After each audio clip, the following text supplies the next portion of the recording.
Welcome back. The next session is by Srikanth Iyengar, who's refused to tell me his title. So I'll just let him take over. Okay, thank you. So it's a pleasure to be here. And the reason I haven't given a title is because I only decided on it last night. And my general aim for these lectures is to complement what John is going to say and what Henning is going to say. And since I don't know quite what they're going to say, I don't know what I'm going to say. But I thought for the first lecture, at least, I'll focus on cellular approximations and local cohomology. So this is sort of a working title for my first lecture. Please let me know if my writing is too small or illegible. I may try to do something about it. Okay, so what I want to try and explain is one perspective or two perspectives on local cohomology. And this will feed into, from what I heard John speak in John's lecture, this will feed into his second lecture. And he talks about the local cohomology theorem for cochains on BG, I hope. So if nothing, it'll be a preparation towards that. I should also say that I'm talking to a sort of a constructed audience in my head. And as preparing the talk, I assume that the audience knows some things, as you always have to do. But if you have questions, don't hesitate to ask. Also, let me remind you that there will be discussion sessions, and there will be also, I hope, preparatory talks that may come after this. So there'll be enough occasion for you to ask questions, and so that if what I say is not clear. So more or less, there are a few references I would like to put down, for reasons you'll see in a moment. So the basic references are this one paper by Dwyer and Greenlees, called Complete Modules and Torsion Modules, published in 2001.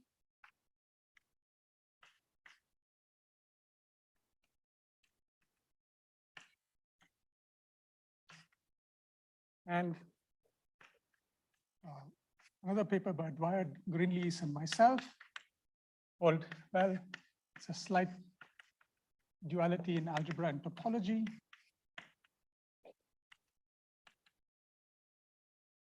And then there is notes or memoirs by Hovey, Palmieri, and Strickland.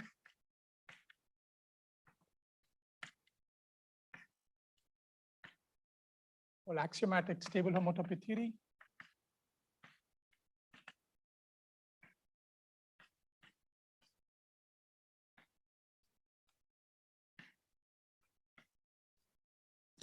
And finally, there are also a series of papers by Dave Benson, myself, and Henning Krause on local cohomology and support. What I want to emphasize is there are at least one, two, well, I'm in the audience, I think. So if you don't like my perspective on things, feel free to ask any one of these and you'll get a different answer. Now, these are just prerequisites for me to give this talk. This is what I had in mind when I was preparing this talk. These are not prerequisites, but these are sort of the ideas that I'm trying to explain are drawn from these four papers. I particularly recommend the first one as a wonderful introduction to what I'm trying to say here. Okay, so this is the references, and I'm going to be focusing on the case when R is a commutative Noetherian ring. And just to keep some examples in mind, when I think of a commutative Noetherian ring, perhaps I'm thinking of the integers or polynomial rings over a field or quotients thereof, so affine algebras. So any of those are good examples to keep in mind. And I'm going to be working with the derived category. So I'll be working with complexes. So an R complex for me is something that's graded, has a lower grading. So the differential decreases degrees. And I'll write H of M, given such a complex, I'll write H of M to mean the collection of homology groups. If you wish, you can take the sum, or I could just think of it as a collection of homology groups. These are R modules. And then D of R is going to be the derived category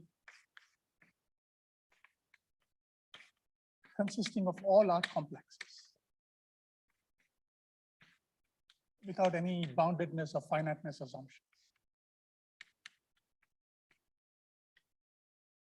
Okay, so the objects of these this category are complexes, and then the morphisms are morphisms of complexes, and something is an isomorphism if it's an isomorphism in homology. So let me assume that you're familiar with the derived category, and I also want to actually view it as a triangulated category.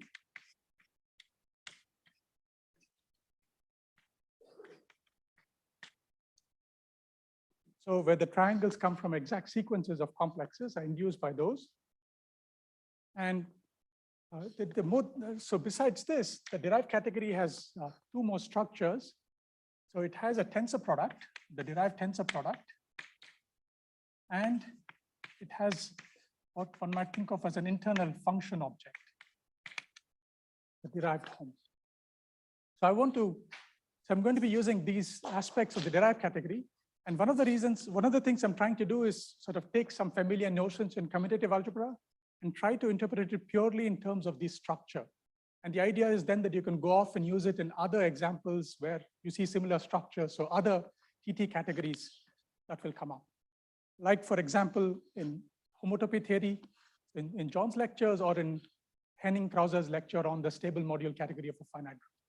You'll end up with triangulated categories where you have these extra structures, and really everything, if I do my job correctly, all I'll be using is these structures on the category and nothing really on the ring itself.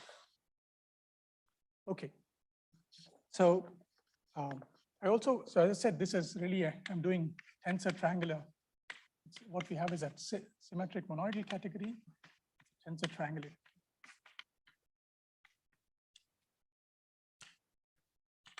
So I should say that I'm going to use this for my translation functor in the derived category. Okay, and maybe this is enough for me to get going. Oh, so let's suppose you fix. The other aspect of the derived category that I will need to use is that it also allows for has arbitrary coproducts. You can take arbitrary sums.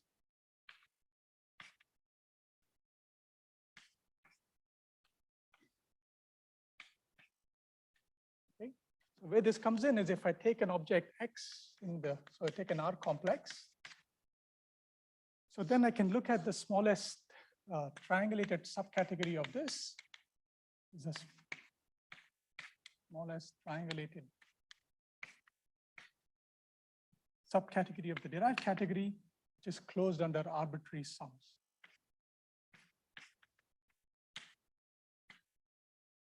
Yeah.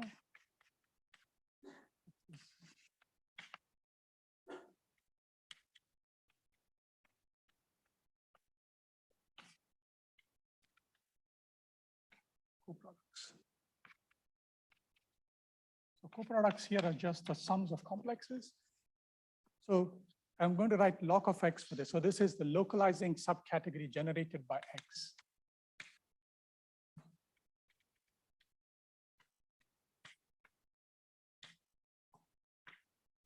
By X. So for instance, if you look at start with the ring itself. So localizing subcategory generated by the ring is all of dr, and this is more or less the statement that complexes have projective resolution. That's really what I'm trying to say.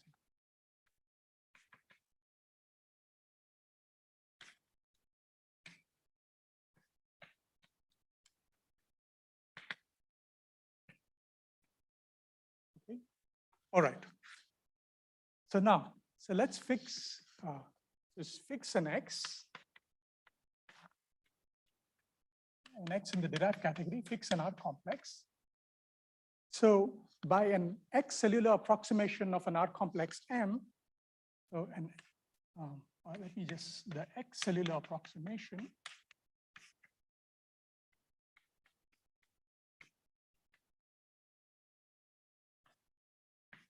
of a complex M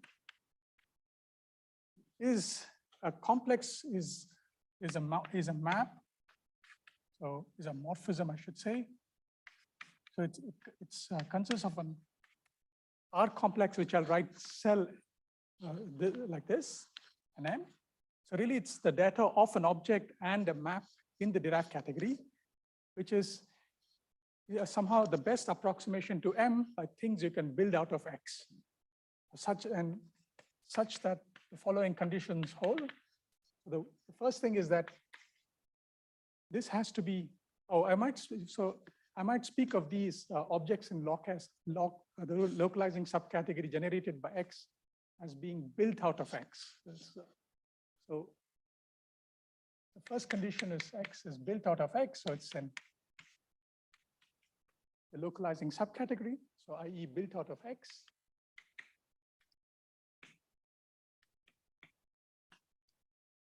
So built out of X using the operations that are allowed in the triangulated category, namely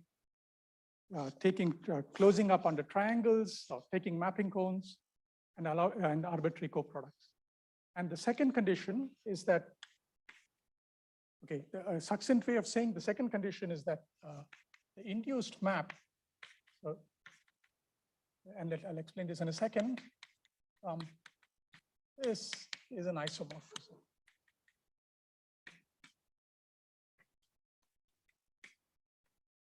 So the induced map is an isomorphism. So what I mean here is so I have to explain some notation here. So given M and N, so given complex is M and N, I'll write, so HOMD Mn would just be the morphisms from M to N in the derived category. So which I can think of as the degree 0 homology of the function object or the complex,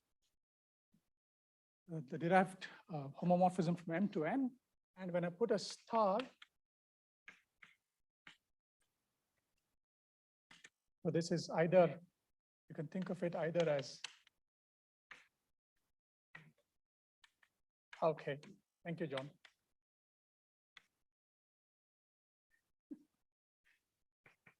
That also means I should slow down. So this either as a collection of morphisms, one for each, so M to the ith suspension of M, or it's just the homology of this complex. Okay. So I'm looking at morphisms from M to N, but I'm allowing any degree, so to speak. So what this is saying is that, so one way to rephrase this is to say that equivalently, so we have this map from,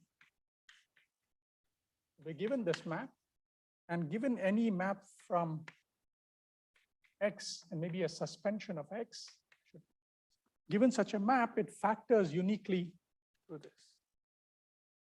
This a unique factor, there exists a unique factorization.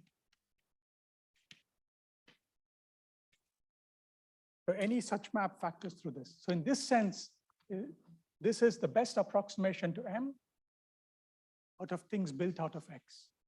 That's what the cellular approximation of M with respect, the X cellular approximation of M is. I'll give you some examples shortly, but before I do that, let me reinterpret this, say one more thing. So an equivalent way of saying this is that if you complete this if you complete this map, the cellular approximation map to a triangle, so let me write the cone of this triangle as Lx, and condition 2 is tantamount to saying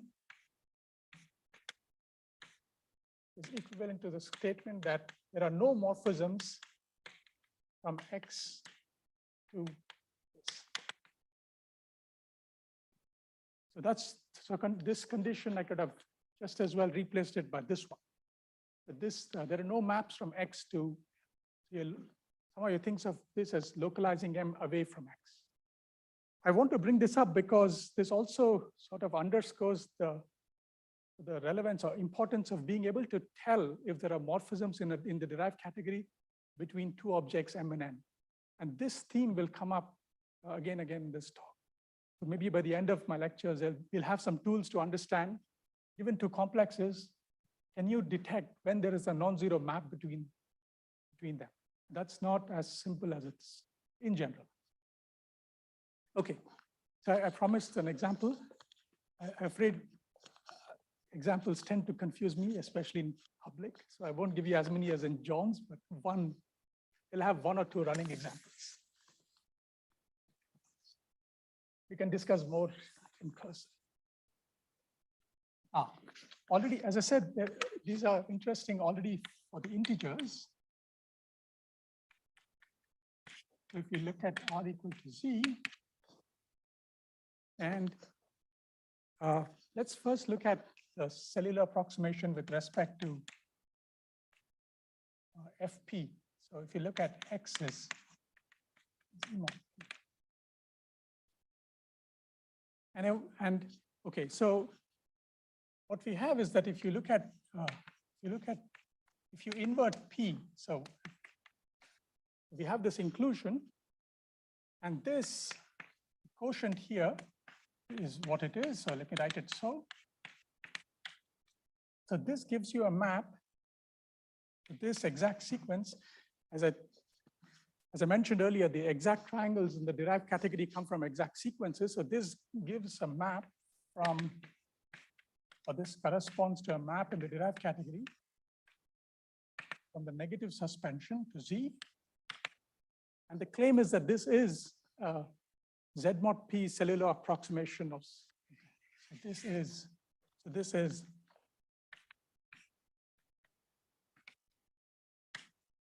and not only that, this is the structure map that I explained. And we'll talk about how to justify this in a bit. One of the things, by the end of my talk, I hope you'll see how you can prove statement or how you can verify this statement. You can also do this directly, it's not so hard. Maybe it's a useful exercise to do. So the other example also has to do with integers. What if you look at the cellular approximation with respect to rationals with Q? I said you could take any object in the derived category. So let's say the second example. So again, R equal to Z, or in fact, or any domain. And take for X the rational numbers or the field of fractions of R.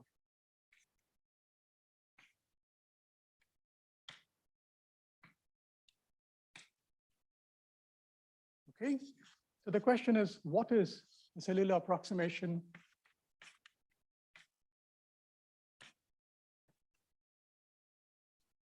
of R with respect to this?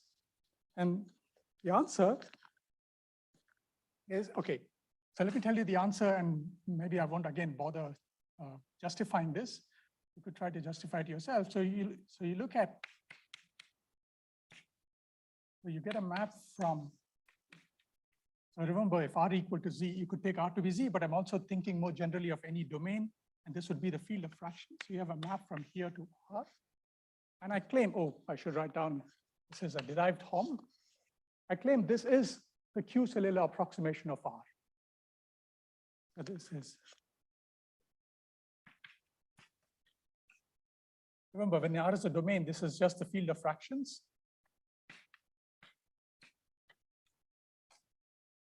Okay, and this example is already quite interesting, because what are the homology groups of this? So the homology groups of this, the cellular approximation here, of course, these X groups. Oops. And it's not so easy to understand what these X groups are in general. Already for the integers, I think it's a non-trivial exercise to see that this is non-zero. So these are the non-zero. So this object is non-zero if, for example,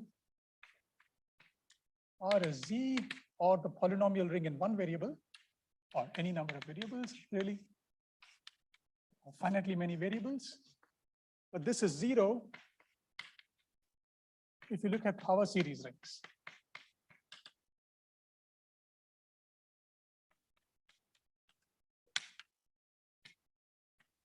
Infinitely many variables. So K is a field here.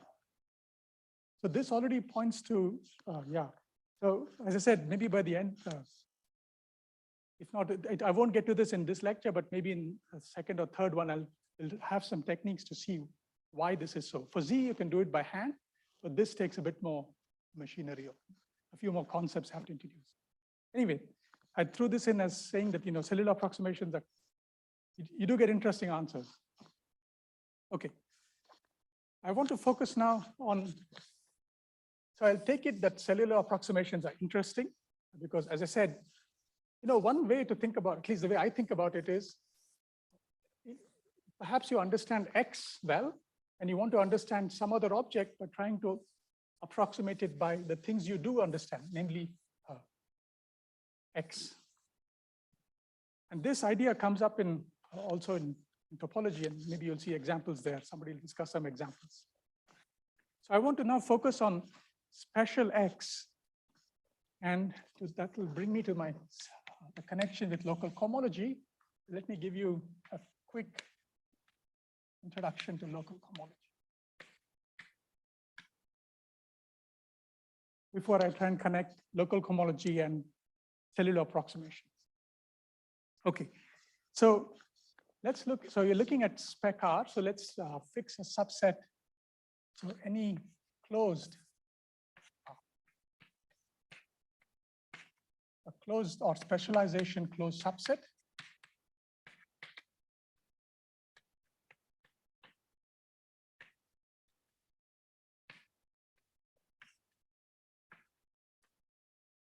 subset of spec R, and given any R module, finite or not, you can look at the section of the part of M supported on this subset V. This, I'll define this to be the kernel of the map from M to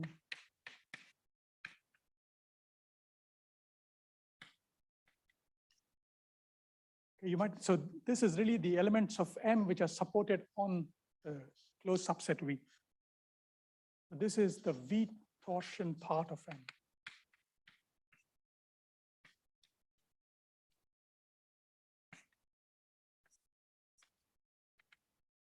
Okay. Now let me also give you a couple of other ways of looking at this, because each of them leads to a different way of computing the local cohomology modules. So if, for instance, if V is a closed subset defined by an ideal, then Vm would, you can see that it's the same as the I power torsion submodule of M. So by this, I mean you're looking at, so this colon is looking at elements of M such that I to the M is 0. So here you're looking at elements of M killed by some power of the ideal I. So this is the I power torsion submodule of M. And you can interpret this group also as maps, R linear maps from R mod I to the N to M. So you can interpret this submodule here as this one. So this submodule also corresponds to this union. Where is the 0? Yeah, something that's, these are elements of M which are killed by I to the N. Yeah. Okay. So this is, so as I said, this is the I power torsion submodule of M. And it turns out this is a left exact functor, and the right derived functors of this are the local cohomology modules. So for any R complex M, I want to set to be applying this torsion functor to some injective resolution of M.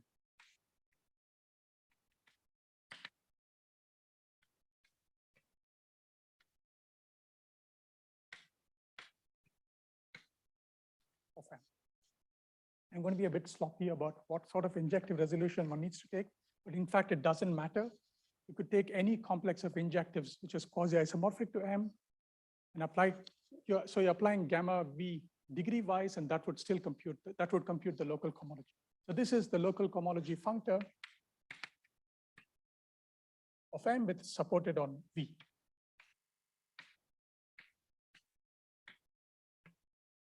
Or the representing object for the local cohomology, and the local cohomology modules themselves are the cohomology modules of this complex.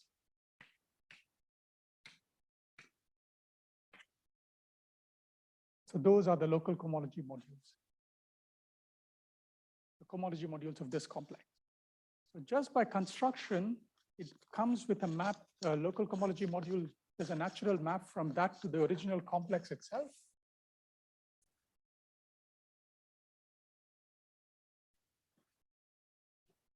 So now this is, after all, a subcomplex of IM. You're taking the V torsion part of the, and this is equivalent to M, and this is, by definition, the local cohomology module, so you get a map from here to there.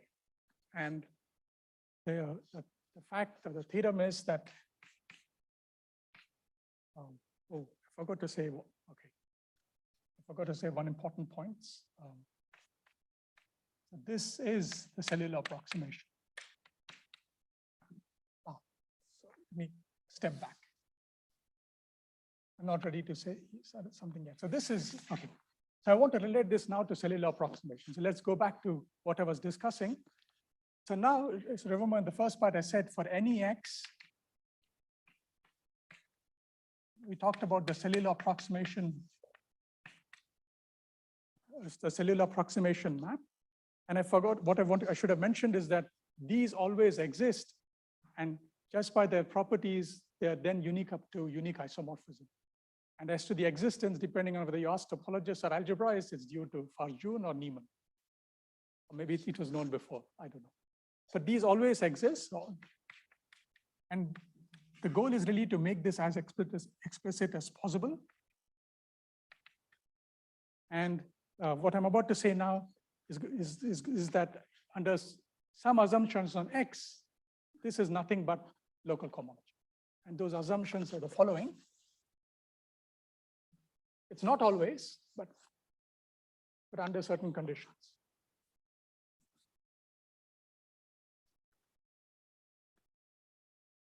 Okay, and those, so let's say, so now suppose X is in the bounded derived category of R.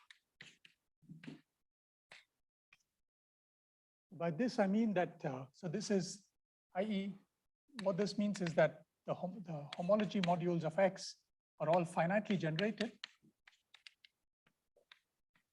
and equal to 0 for most I, for all but finitely many I.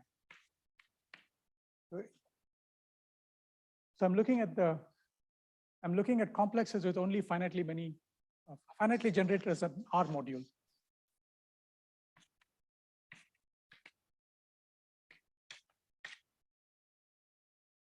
Okay, and I want to look at the support of this complex, the support of X.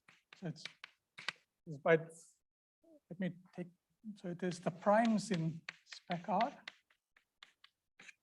such that X localized at P is 0 in the derived category. So it's tantamount to saying that if you localize the complex, then this has no homology, which is saying the same as saying that the homology of the complex localized at P is not 0. This is my usual mistake. The support is where the homology is not 0, right? And you can check, the way I've defined it, you can check that this is the same So it's tantamount to the supports of the homology modules. And the homology modules are all finitely generated, and there are only finitely many of them. So this is the same as tantamount to saying that this is the closed subset defined by the annihilator of the homology modules. Okay, so this is in particular a closed subset.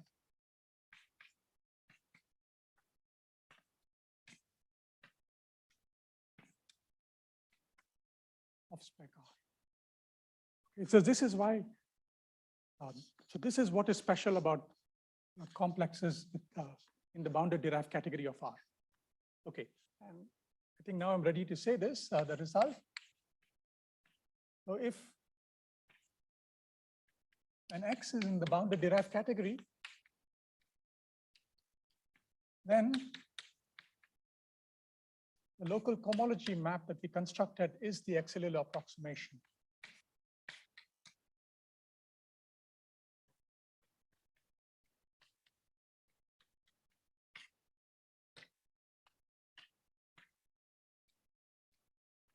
Approximation of M, where then with where V is the support of X. Okay, so this is the connection between cellular approximations and local cohomology. And you can read it both ways. This is telling you that you can interpret local cohomology in terms of cellular approximations, which in the end only depended on the triangulated structure of the category structure of the derived category, right? Whereas when I introduced local cohomology, I was talking about something very close to commutative algebra in terms of looking at supports, sections supported on a closed subset, et cetera, et cetera. So, okay, so as I said, this is the connection between these two. And one thing to observe here is that this construction here only depends on the closed subset itself and not on particular on X. So the cellular approximation functor depends only on the support of X. So here I've explained this, or here it is clear from this result, or when X is in the bounded derived category, but in fact it's true in general. And that takes some work to see that the cellular approximation is only a property of the support. For that, I have to introduce the right notion of support. The one I've introduced here, it only works for X in the bounded derived category.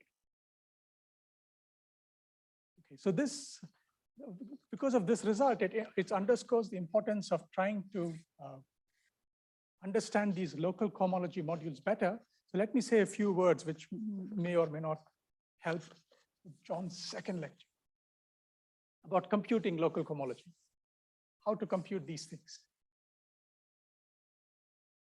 Any questions? Yeah. Wait a minute. When V is equal to spec R,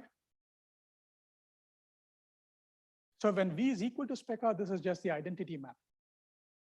Because you're looking at the part of M supported on spec R, but everything is supported on spec R. So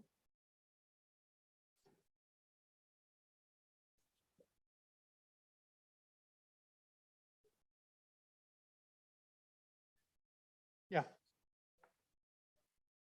Oh, no. Perfect complexes are more special. In fact, that will be the third part of my talk, focusing on the case where perfect means that, in fact, it's equivalent to a bounded complex of finitely generated projective modules. Here, all I'm saying is that it's equivalent to a bounded complex of finitely generated modules. So, okay, maybe this is worth this.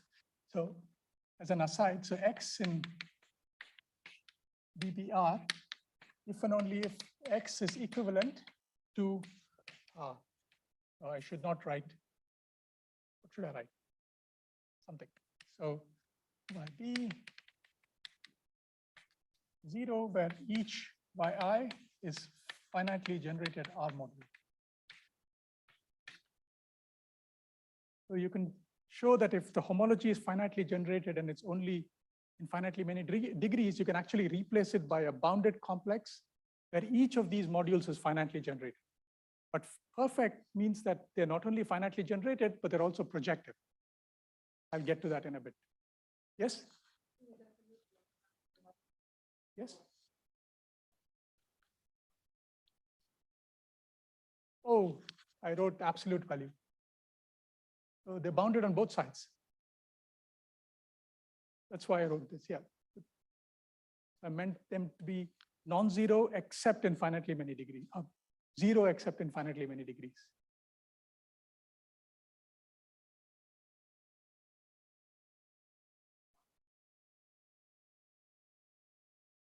Yeah.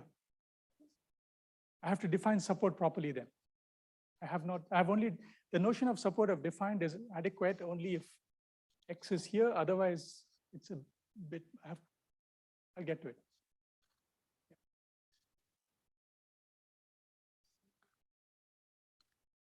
Ah, thank you, yes, thank you. H dot X, yes, there's no M yet. Any other questions? I was going to try and give a quick, So I want to explain one way of computing these local cohomology modules. And that's the following. So computing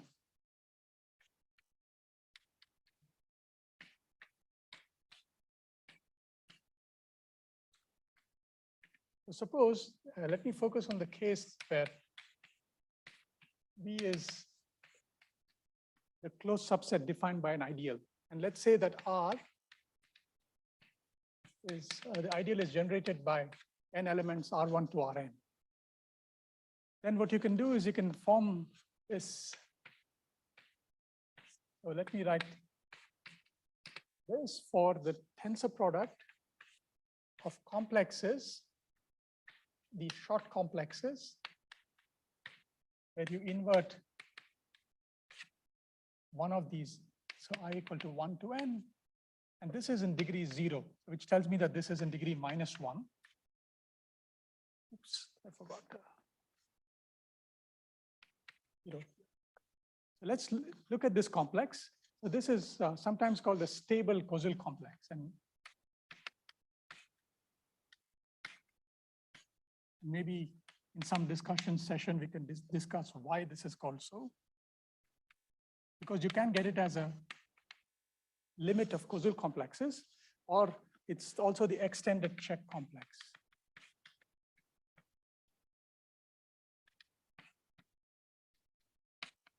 And the reason for writing the extended check complex is that if you write this out, it looks like so. And then some direct sum where you invert 2 of these elements all the way up to, it looks like the directs, it looks like that this is the check complex defined by the affine covered, defined by R1 to Rn, but it has an extra term here. That's why it's called the extended check complex. So this is what the stable Koszul complex looks like. And this part of the complex is a subcomplex, and you can project it on, so you can, there's a map, a projection map. So this is the natural projection, and for any M, this induces from here to, and the claim is, and that this is the local cohomology of M supported on I. So then the fact is that this is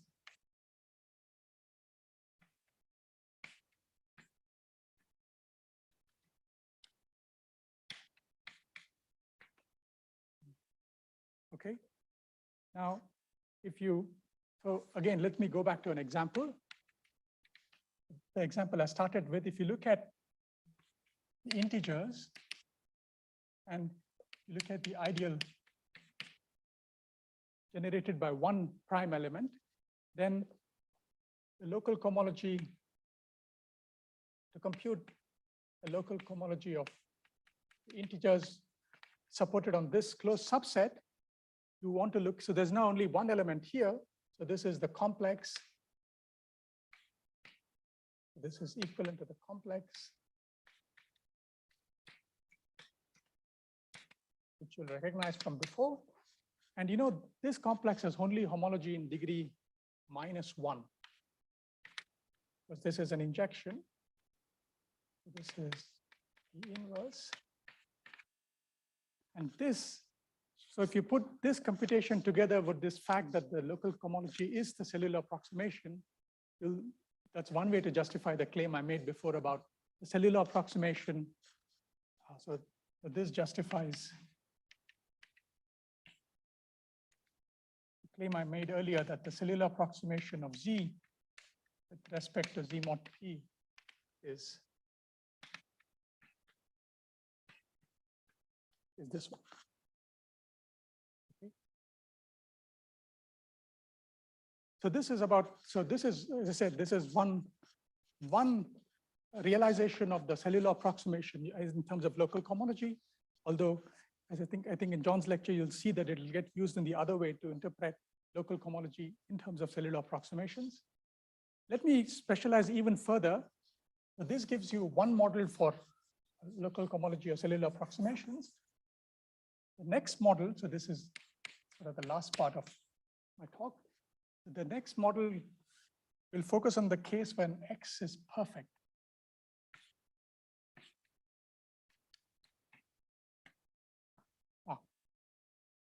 Actually, okay. Before let me bring up that hypothesis later. Yeah. So it'll be the main case of interest. So I want to discuss another model for the cellular approximations. Yeah.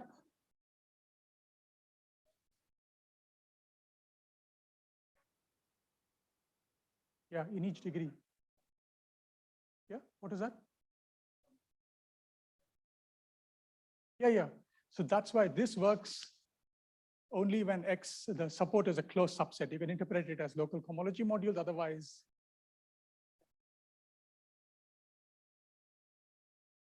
Where it's not finitely generated? Yeah. I'll get to that later, if at all. Yeah. I want to focus on this.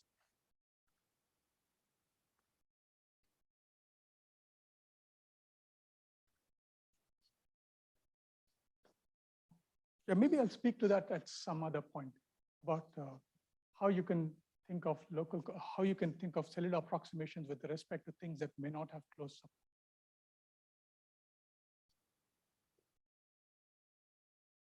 Okay, so for now, let's still work with any X in DR. I'll specialize to perfect complexes soon, but in the beginning, the setup makes sense in this generality, and there is some point in doing it so. I want to look at the object E, which is the endomorphisms of R. I do really mean the, right. So this I mean,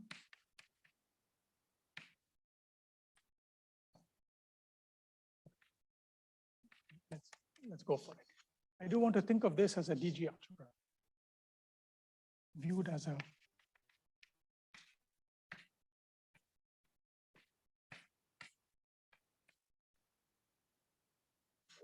So what I'm doing here is to make this concrete. You could assume that X, so you can replace X by a projective resolution.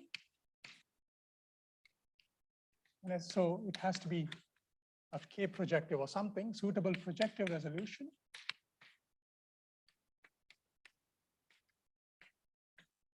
So that you can think of this as just the usual endomorphisms of X. You just look at self maps of X into itself. So this has a product under composition. This is a ring. In fact, it's an associative R algebra.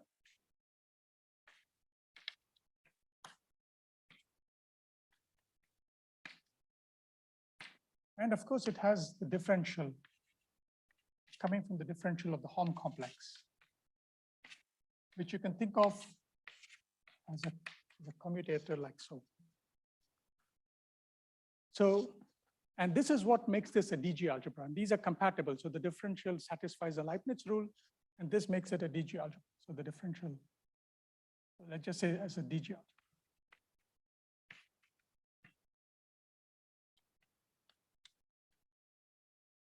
Okay. And in fact, it's you have a map from here to end Rx, which is because multiplication. So if you're given an element in R, you can just look at the morphism of the complex given by multiplication with respect to R. So this gives you a map from R to E, making E an R algebra.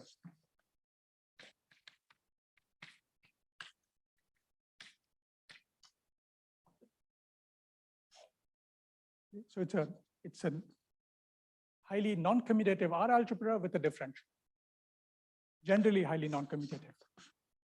Now, X is a left R module, left E module as well. And this, so it's, you can, if you take an element of X, you can act on it by any self map from X to itself just by evaluation. And this is compatible with the R action. So in fact, R acts on X through this map. This is compatible with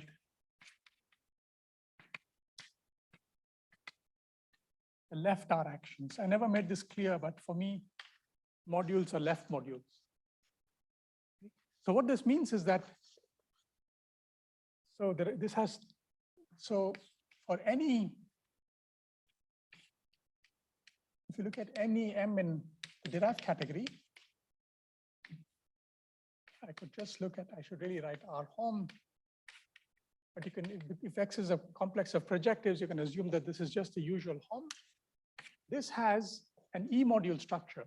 So, you know, X has both an R module structure and an E module structure. I've used up the R action, still has an E action left, except it was a left E module, but I've dualized it, so it becomes a right E module. It was a left, yeah, is a right E module, i.e. module over E op. And in fact, it's a differential graded module. It's a module, and this has a, this complex has a differential, and the actions are compatible. So given any R complex, this object has an E module structure. And conversely, given an complex or DG module over E, you can tensor with X and get an R complex. Conversely, then on any DG E module, and E op. So I want to take a right DG module because I'm tensoring on the right. Remember, E is not commutative. The left and right are always important, but now it's even more so. You can make this construction. You can take the derived. So this was a left module over E. I'm taking a right E module, so you can take the derived tensor product. But this has a residual R action because X was a bimodule. It had an E action and an R action. So this is an object in the derived category of R. So what we have done is that we're starting with D of R and E of op, and you've constructed two functors, one like so, and one tensoring over E. So you get an adjoint pair.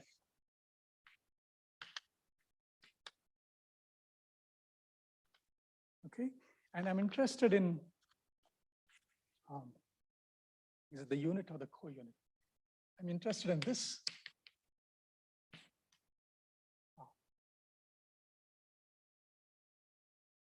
I'm interested in this composition. So look at X, M,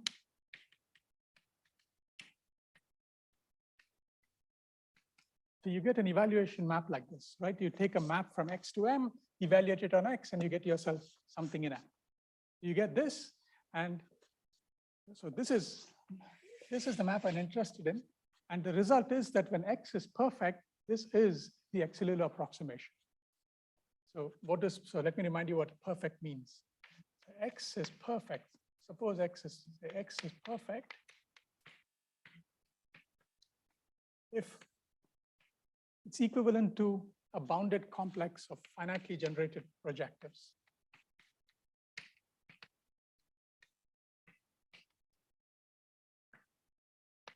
Finitely generated projective.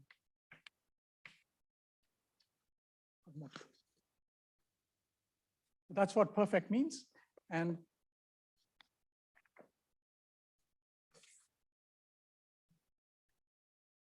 the result that I was after is that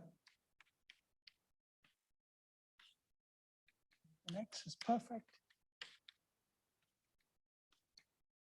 this is the auxiliary approximation of F.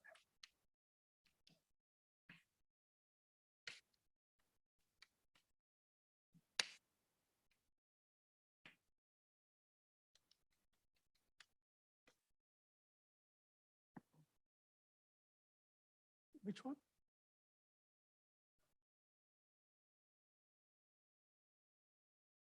No, because even the ranks don't agree, right? If it were over E, you would here. No, because you would have XX tensor M. So even the rank, not so. Not so. Just take even M equal to R. If you take M equal to R, you end up with XR tensor RX, and that's not R in general. For example, I could take, I could take 2 copies of R, right? I could take R plus R, and then the ranks don't agree. This is rank 4, this is just R. Not so. Don't think so.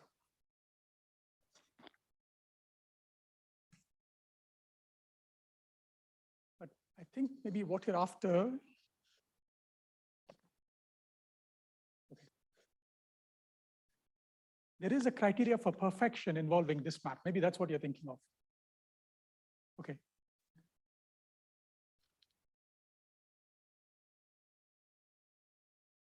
Okay. So this is the cellular approximation.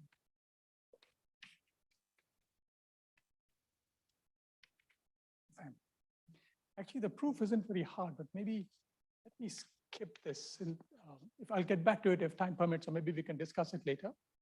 And so this proof is fairly straightforward. But what you end up with is that, in particular, it tells you that this is a model for the local cohomology with respect to the support of X.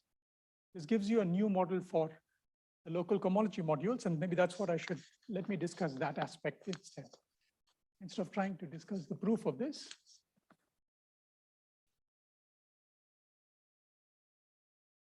So in particular,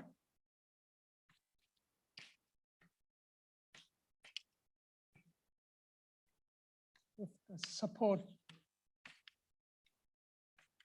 is say V of I, then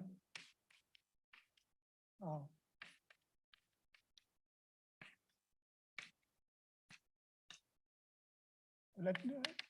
drop so this represents, or this computes the local cohomology module of M with respect to the closed subset defined by X. Okay, so this is what I meant when I said you get a new model for local cohomology when you have if X is perfect. But it looks like, so in fact, if I some hypothesis on I, such as it's perfect or something, or up to radical, it said it is perfect or something. On what? On I? On I or the support. No. X is perfect. Suppose X is perfect. Okay, fine. Yeah. But I think you're anticipating my next point. Given any closed subset, there is a perfect complex with that support, namely the Koszul complex. Given any I, if you look at R1 to Rn, you can take K to be the causal complex on Ri on the sequence, which if you haven't seen this before, it has as simple a description as the check complex. It's this Ri. So you get it by tensoring these short complexes. So this is again in degree 0. So this is the causal complex, and it's not a difficult exercise to see that the support of the causal complex is precisely the closed subset defined by the ideal I. And this is clearly a perfect complex. If you write it out, you'll see that it's a bounded complex of free modules. And clearly K is perfect.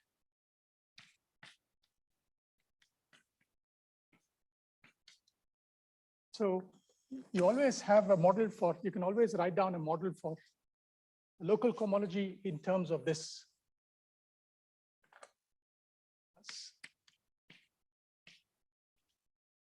You take E to be the endomorphism of the causal complex, and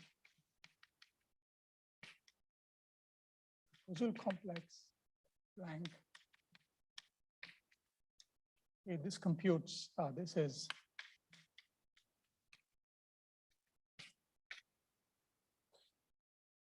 the local cohomology functor. And I want to specialize to the same example I've been working with all along, namely Z mod P, and the integers and Z mod P. So this is,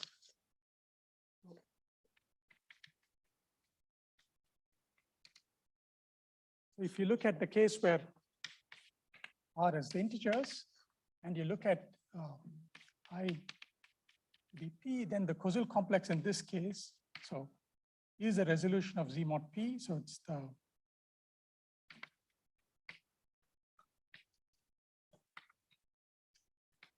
so this tells me that Z mod P is perfect. So this is the causal complex on this element. So this is clearly perfect. So if you look at the endomorphism, so if you look at E, this is the endomorphisms of this complex K. So the Z-linear endomorphisms of K, which is nothing but the matrix ring, 2 by 2 matrix ring over the integers, except that it has a differential and it has a grading, right? So this is just, if you forget the differential, this is just 2 copies of Z, and you're looking at the endomorphisms. So it's self maps of Z.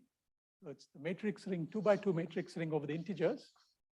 This is 2, but with a differential, right?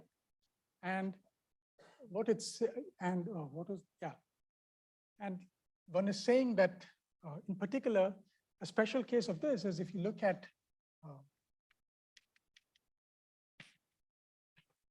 Z, the causal complex into Z, and so the K, this is a local cohomology module of Z with respect to P, which we discussed already, is this module, this complex, where this is in degree 1.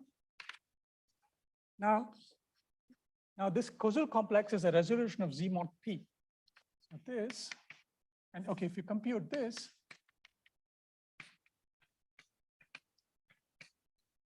you're just dualizing this complex here. So it becomes a complex sitting in degrees 0 and -1. So this is now in degree 0. So this has only homology in degree -1, which is Z mod P. And of course, K is itself a resolution of Z mod P. So one way to rewrite this equivalence here, or this computation here, is to say that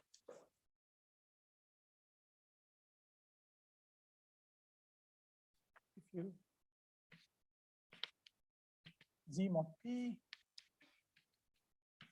and so P with Z mod P, this is this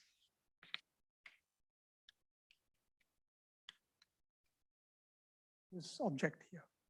And the surprising thing about this this expression here, which is what John will remember how confused I was when I first saw this. This is P torsion. These two are P torsion, but this is not. But this is annihilated by P. But this object is clearly not annihilated by P. It is P torsion, but not annihilated by P. And maybe it's even more confusing when you compute the cohomology of this object. So you're computing the cohomology of this endomorphisms of the causal complex. The causal complex is a resolution of Z mod P. So you're just looking at this, and this is, and it's not so hard to check that this is an exterior algebra on one generated of degree plus or minus one, depending on upper or lower. Let's say upper degree plus one. So it's an exterior algebra over Z mod P. So the cohomology of this is certainly annihilated by P. These two are annihilated by B, but somehow this construction gives you something which is not annihilated by P. So this is, I still find it a remarkable model for the local cohomology, computing local cohomology. So as I said, maybe in the remaining time, I could prove this, but maybe let me say, instead of trying to prove this, it's just some basic homological algebra. Instead of this, let me just say that this result, here I assume that X is perfect, but in fact, this is, this result carries over under a slightly weaker hypothesis. The result, the conclusion holds.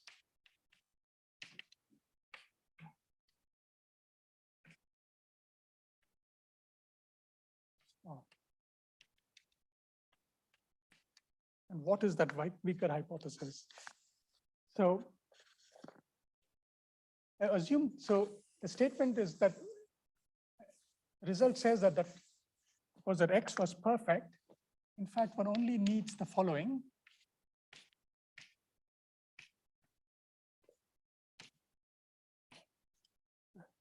That if you look at, you don't need that X builds a perfect complex. That exists W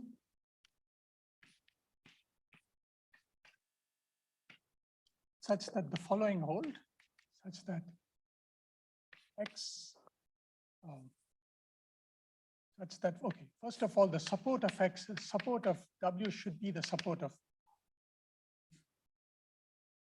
since I haven't talked about supports or general objects, let me just say that I can rephrase it as follows, such that X is built out of W. So W and X build each other, and X is perfect. And W is perfect.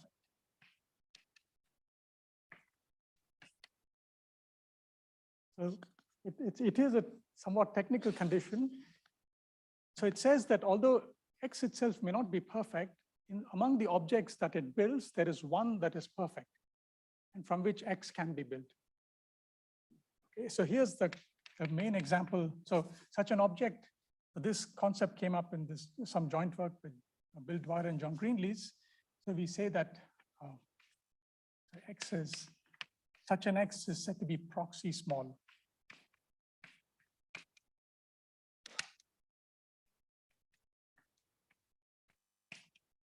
And small because small and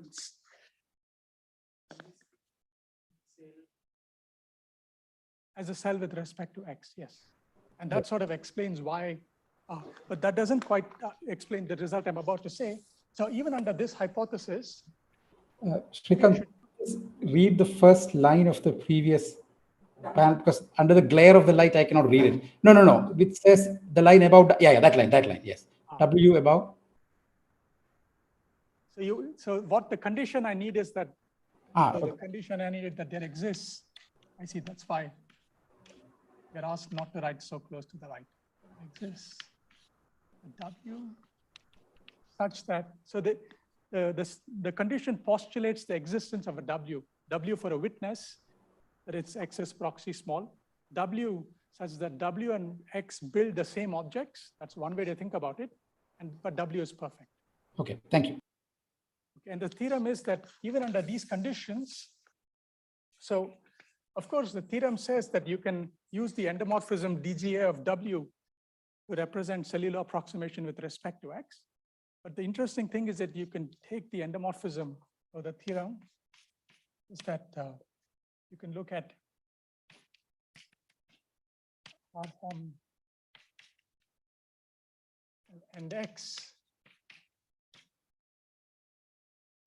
still represents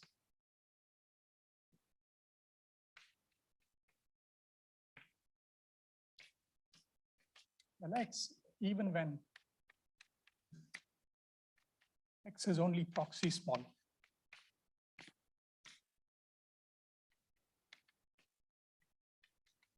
Of course, when X is small, you can take W to be equal to X, right?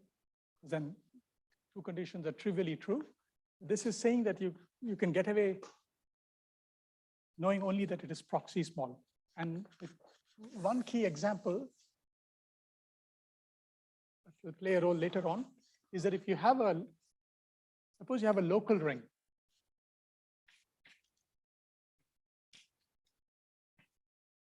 So let's say R is a local ring, a Noetherian commutative local ring with residue field K.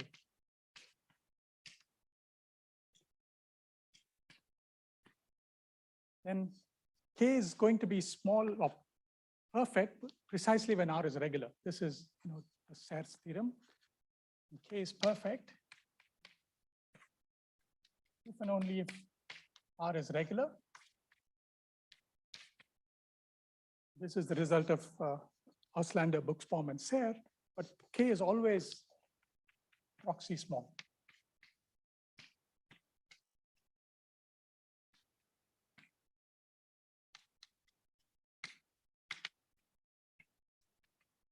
And the witness for this is the Koszul complex on the maximal ideals. With witness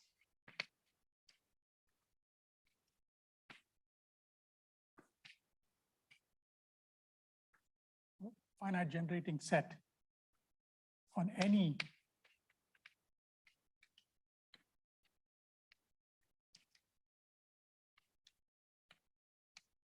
for the maximal ideal of R. And the thing is, the Koszul complex is clearly a perfect complex, and the homology modules are all annihilated by K. And it's a simple exercise. It really is a simple exercise to see. So if you take M is R1 to Rn, and if you take K to be the Koszul complex on this sequence, so this is clearly perfect.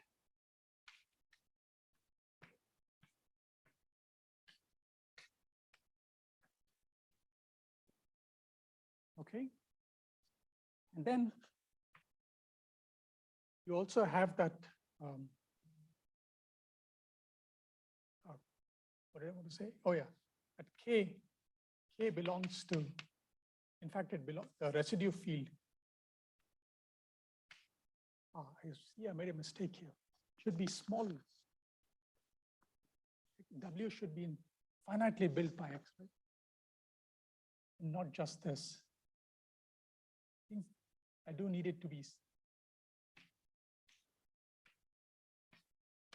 I'll explain that in a second.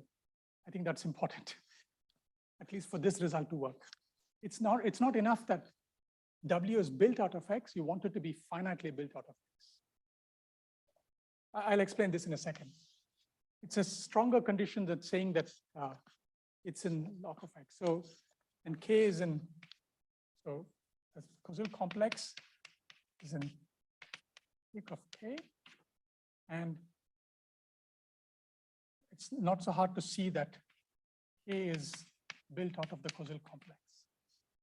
So what do I mean by peak of X? So this is the smallest triangulated subcategory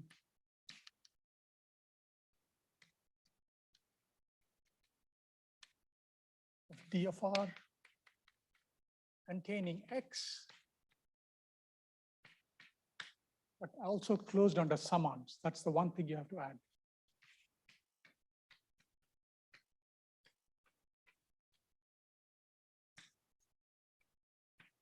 Direct summands or retracts.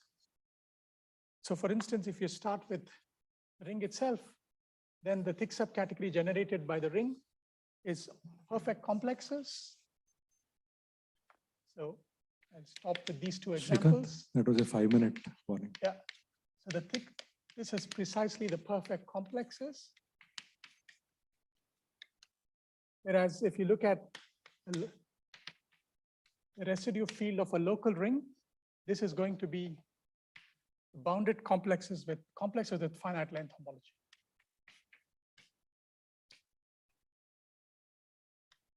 Complexes M with